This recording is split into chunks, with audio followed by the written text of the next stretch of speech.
mayam ngasidi kuirabay tungda ini mokse kuire chaba thakta su tawdaba chaba thakta talli cha thakta kai aina sumaina punna chamina daba se ko kuire ba ko ado koise kamen su pa daba kuire ado akoigi ahanba seisa lakpada thagatpa keno do akoigi aigi letter khara thainagi letter khara gi da comment pibirakpa isa sing inau sing mayam sing gi comment pathokoina ngasi se lafu singju ingong pina lafu singju ga sai de arrange tawra lai de si cha chana comment sing do khara pathorake mayam sa horse ko bidang lafu singju ne nungda wayam chu oire mayek seng gadra seng oidra khangdre ngam ngak ko khol kat wang bani na kadang sunjang lo hawai la puching ju gai tu ide cha da ba nga ko i chanu pam na pura pa tu ni ko pa ka le ha hap ta so hawai mang ga zi yam ne tu la pu se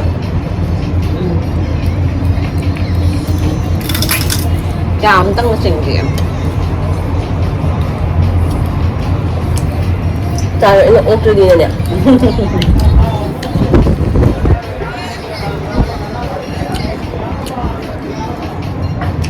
người em đang nushi là comment pipi đâu có mẹ chúng tôi hãy biết tăng mà mình mà tháp bạc thuộc ra cái mẹ màต้องจะช่วยต้องปีหรอดูว่าสิ่งที่เราพูดสิบุสปอนเซอร์ต้องเรียกว่าคือเชื่อเลยมินาบะอีจีเอ็มก็มาเฮโร่กันนะสปอนเซอร์ต้องเรียกว่านี้พีซิโซไม่ได้สปอนเซอร์ต้องเรียกว่านี้ก็มาก็ช่วยให้กันแต่ไม่พีซิต้องช่วยอินนิ่งเลยนี่อาจจะกี่เพลทนะเอาไปเชื่อเลยมินาบะอีจีอีเจ้าบีเชื่อสัจจีมาในสปอนเซอร์ต้องเรียกว่านี้เพื่อมุบางกันมักแต่adum hajan put hoya sachi mom sa ko na halan jo mani sin mami je pung tong tai ba mom sa le ba sin balang ba ha ba je sin do aga ho aga abu do shishu da shishu dang lai khara ka dong mai sao ha ba do ni ta production mama 82 da chahi hum phare hai hỏi rồi pan thôi trồng tham yam na nusi imanabi oigada chahi se haira manaram gadwa male matam dugi wari se taro bada yam na nusi hawali ba icha inaw singdo matam dugi chana na pakhang lai sabi singi nusi na bagi amma kaje ammo mangong matong takti ba yam na thaga chari chiti mayam singdo hongji phawba kaya da chishina thamlam base adongi pujase yam che di yam na nusi hai थागतचरी याम नुंसिबो हाय हाबिरबगी दमकता नमो थागतचरी मतुंग दाबसो दम comment तौबिरो मनिंदगी थिगला मथंग थोबी याम नुंसि ममागी वारी से नुंसिबो फावे बाबागी खुइसु यामना फजे मतम दुगी चिठी पिनाबगी चटनबी से यामना नुंसि हाय आउ नुंसि आउ फजबने no बाबागी खुइसे आइदि याम थी मथंग बलानी मम याम नुंसि इनेगी मवंग से हाय थागतचरी नुंसिबिगा मतुंग दाबसो दम तौबिरो कमेंट मथंग थोचोम जनु नुंसि असुकुबे मतम से थमजिलंबसे इने ना खलिबा वखलदुसु यानिंगी मरमदि इने ना नुंसि ना मतम कुइना थमजिनजरपा इने गा लोइना ना चखिबा मदुना इनेगी पुनि वखल की अपिनबसु ओइगनी खनजै इने पुंसि नुंसाना लैबदि ओइबियु हाय होय iso दुमाइना sum खल्ले adune adu mayam na makan mayam budi haire e adu ai kan gi ge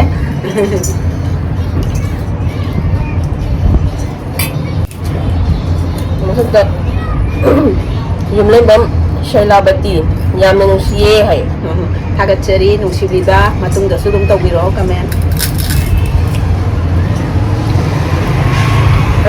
khangbre yamde yumlen bam ha next step bencha maite yam nungsiba memory ni mane yam nungsiye che amu sai hoy bem cha ani un thona dom comment tawrapane mathangda binoya singa mashutum ni ngai yam nungsiba nungai ba video ma share tawre wari yam nungai mama chithi sang ba comment sang ni iba handwriting yam phaze imodo sinaramage panada kapningore mama hai hoi hoi mawona sinadradi kanadadi sinani ko tuni yam nusi ele pathok nawe bamblina yam nusi video se ubada to biu khamoina pamjabani hai hoi yam nusi na bi de matung tap su comment tau bi ro dung isna boli sok chom yam nusi yam nusi che sing se uraga yam nusi na ba male nungai te hai hoi adum nusi ne ai tare nusi na badun mu ngasi bang thammi ne Masada kaira wangkin family mama ngasni wari da manungai all is gold hai aga chari jana yam jaba wahi hai bi ro ko ita mata nesina lamjung di Delhi punsi mama udaba kuye nusiye hai hoi akoi che yum thu bagi khara le pure video thaga ba hoji pudi hale mathang thaga la ge yang biu icha ji du comment su to bi ro mamjale eduna khitang thuna para age singju jina ko chahau na ba nawren ajarishi manga na ko nawren to bi macha de bi yamna nusiye hai hagat chari matung tap su dum comment to bi ro adagi bidarani yaithengbam matam do yan nusiye ningsing duraga mitta sangsang ura ida hai hoi atune nusi bane matam do ado hagat chari matung tap su dum comment to bi ro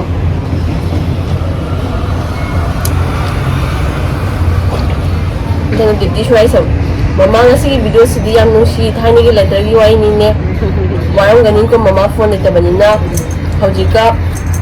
khalwadi yam wana nusi na bajani mama oi se yam si am letter sin di yam si emotional be video ni title se ko puni nusi mama ku na na ba ye ku na facebook oyo hai hoi ge adune ko se yam na laidana free yam oi na rakte mayam se ko free oi dana adumai yam section na ai tare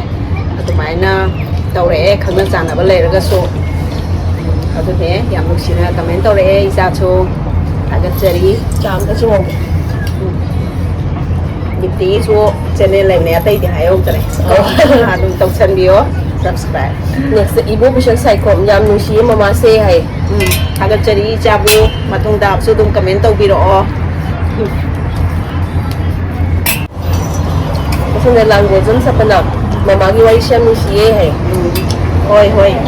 thang chari yam nusi ka hai biro ko se ko matung dap so dum koi biro che la wo dum sapna su mai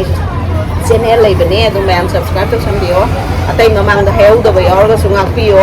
mathangi comment pa da dum hai rakke the Lempis Wonderland thani gi letter da pau khong na bi wai se ta ba dan nusi ma 1982 hai se 83 ai papa si ma pa da thabak taw pani na yim da letter da tharak pai la yam me do ni sing nga si video se ubada hai hoi cha gi chu nusi ba wari ning sing e ko 1992 gi me da ai lu hong e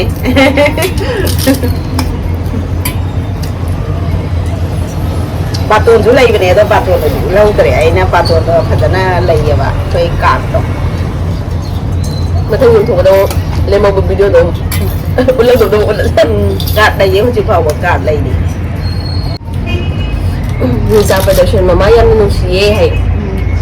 thang chari chabu si bi bagi adagi kanu su ni tang su channel lai ni man subscribe to sam bio na Monica thunau yam nusiye mama wari se hai thang chari matung dap su dum tau bi roi cha sing na comment ro ko se yam nungai pa ba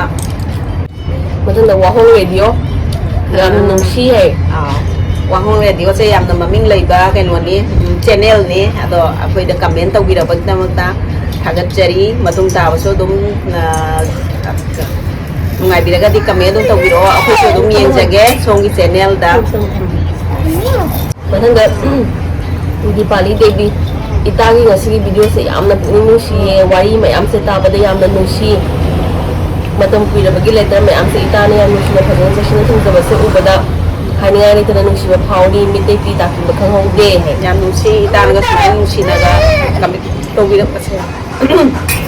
yam nusi matung ta so dum ita nusi na dum wari chana che Priyadashni tongbam yam nusi mama hai thagat chari chabu matung tapsu dum tau biro kami na dum pathokchage ke Mana lai guru na nungsi wari se mama hai. hoi ma cha ga na nungsi hai ko se ai chu yam thamoi je yam na nungai ba phawe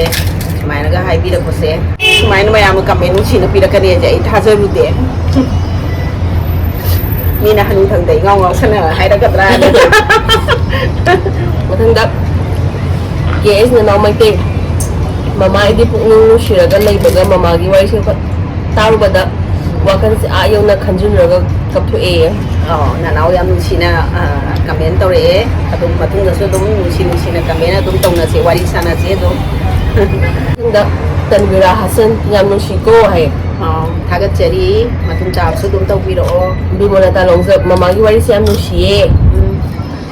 agak jadi minola talong jam adun ka tatana pwede so kami na dun kum taw ne kwa Ninta production mama na video in upload to bado na full memory ore hai hoi adu mai oi de ichan hai bi re ise na rozia karam devi yam nungsi mama hai hoi ichan si har jam harau je matang da AGMSS football sisu asobat da sani bobo hai ai su nu ba ni sina hoi si su da sama khalam ni bobo ki Bian ki sam yam nungsi dum cha kap ni nge hai chikaran kami thoi do akoi nok to na ma le akoi tei gi kan wa ne phone dai ne ai khange ma ko akoi tei gi phone ne ala ma na kami ta hoi adu ne chum ai chu sum video je save tok salau ge da na ko ai na tum khalaga lai ba ado wari chu yam di ni nge ai gi si haurak pa lai da na ko adu ba su yam di be ya pam ja ba ne ado koi daga di wari se dum di daga di khaga thap ra ba ne ai se matang da ne Dilip Kumar lawem bam all is gold thagat chari anu sina ba reply tau bi da akan comment tau bi da page Dam cha mai te ku bade am kap ning nge hojik di mobile da chithi thabaga kauna ri hai hoi adu ne hojik sina chau khala ko i matam mai do ta re mai bam san ya you love hai hoi tombi sanya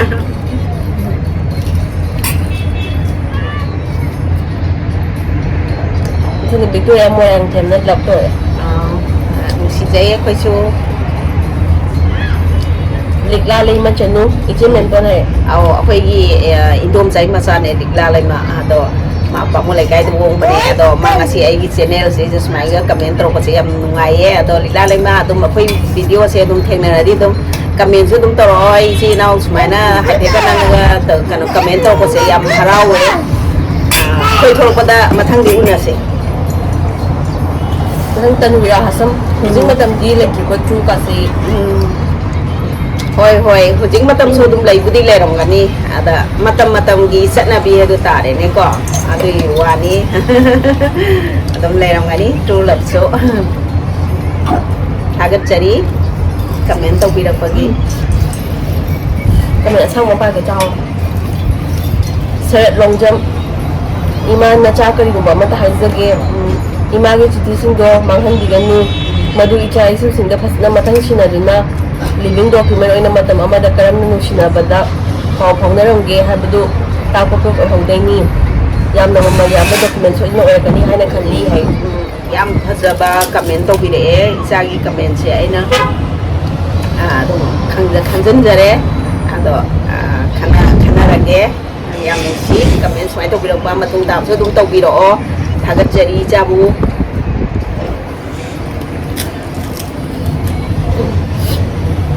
B Sharma blog mayam CD memory ni ko hai hoi mani bi Sharma gi su channel lai bani mayam subscribe tok chan bi o isa yam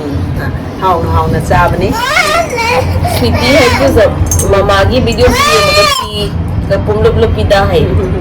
ado ni isa sin jina ko ai video si da emotional ga lap kana mu serious mai comment ro ko se ya nungai ye thagat chari jabu thang da bem cha mai te khubi piwe hai thagat chari khubi chubi ba kau wi ga no thane ro mila ok yam nu shi mama gi wari se hai hoi thagat chari ja ga nam shi bi ba gi da mak ta lori ka me ma ba si ꯆꯤꯊꯅꯗꯕ ꯌꯥꯎꯗ꯭ꯔꯦ ꯌꯥꯎꯗ꯭ꯔꯦ ꯑꯩꯅ ꯊꯨꯅ ꯄꯥꯕꯩꯅꯤ ꯍꯣꯏ ꯃꯌꯥꯝ ꯀꯃꯦꯟ ꯄꯥꯕꯁꯨ ꯂꯣꯏꯁꯜꯂꯦ ꯑꯗꯣ ꯃꯝꯁꯨ ꯃꯝꯁꯤꯜꯂꯛꯑꯦ ꯃꯌꯥꯝ ꯃꯤ ꯁꯥꯃꯤ ꯃꯌꯦꯛ ꯁꯦꯡꯉꯝꯃꯣꯏꯗ꯭ꯔꯥ ꯍꯥꯏꯅꯗꯤ ꯁꯦꯡꯉꯝꯃꯔꯣꯏꯗ꯭ꯔꯥꯅ ꯈꯜꯂꯦ ꯑꯗꯣ ꯃꯌꯥꯝ ꯁꯦꯡꯉꯁꯨ ꯁꯦꯡꯗꯁꯨ ꯈꯣꯟꯖꯦꯜꯁꯤꯗꯤ ꯇꯥꯕꯤꯔꯣ ꯑꯗꯣ ꯃꯇꯨꯡ ꯇꯥꯕꯗꯗꯤ ꯈꯤꯇꯪ ꯉꯜꯂꯞꯅ ꯇꯧꯔꯒꯦ 이수 누피주 som 사이드 레이디에 누피지라 ai isu nupi sa hai petang loi salak koi no utpi rak ke to silai hai đó Hai, nhớ bên tiêu ra. anh vì mình chưa đó Nhớ bên con. kama sa isina smai na to hai ro tu smai to thar thami ba do ta di akoi da disturb taw re na ado ôi bỏ Mama. rồi xin lỗi che abe loi salase rồi xin lỗi ma'am ngasigidi swai sum loi salage Shut up. loi salage bye bye bye bye bye thôi mà khá là trả ra một cái bye